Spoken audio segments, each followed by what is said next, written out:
The untold story of the Khmer Rouge, Cambodia's survival and recovery.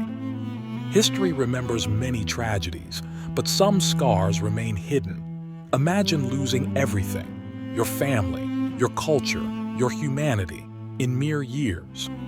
This is the untold story of the Khmer Rouge's dark regime in Cambodia, a tale of cruelty, suffering, and an unbreakable will to survive emerges.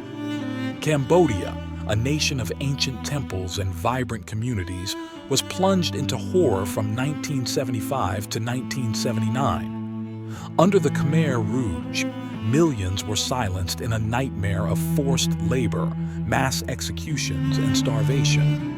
Yet, amidst despair, glimmers of human resilience shone through the darkness. How did this nightmare begin?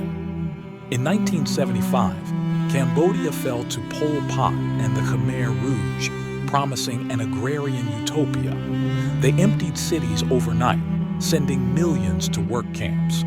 Education, religion, and individuality were outlawed in the pursuit of a twisted ideal of equality. Families were torn apart, children became soldiers, friends became enemies, and life became a battle to endure. The Khmer Rouge's slogan, "To keep you is no benefit, to destroy you is no loss," echoed their dehumanizing ideology. It wasn't just war, it was a systematic erasure of identity. Imagine being forbidden from mourning loved ones or sharing memories. That was life under the Khmer Rouge. People worked from dawn to dusk, surviving on meager rations. Hunger ravaged their bodies while fear gnawed at their spirits. Even a whispered word of dissent could lead to execution. Children as young as 10 became spies, reporting on their families. Trust dissolved. Secret prisons like S-21 turned ordinary citizens into prisoners of death. Over 2 million people perished in a reign of terror that still haunts Cambodians today.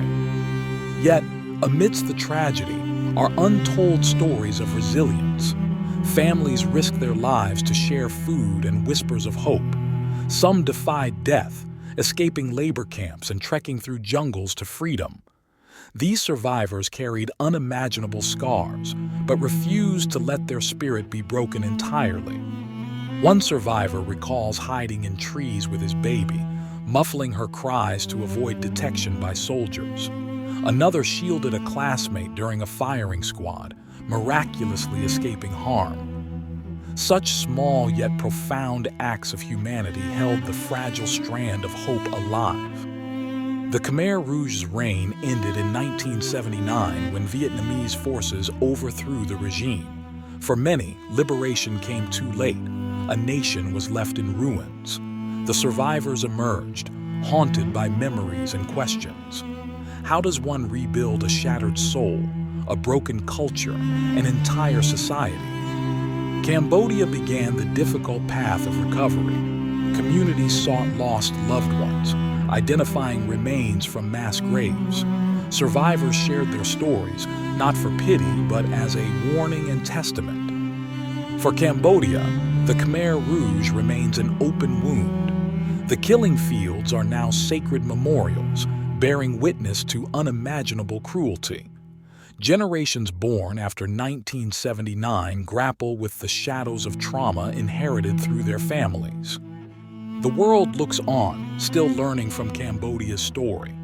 It's a brutal reminder of what happens when humanity fails, when power blinds and silence reigns. But it's also a story of how, even in devastating darkness, the human spirit fights to survive and recover. The Khmer Rouge's atrocities are a sobering lesson in history, yet many remain unaware. To ignore this chapter is to risk its repetition. By retelling these stories, we bear witness to the victims, honor the survivors, and nurture empathy in future generations. Every shared story chips away at the silence, ensuring that their sacrifices aren't forgotten. History enthusiasts, educators, activists, we all play a role.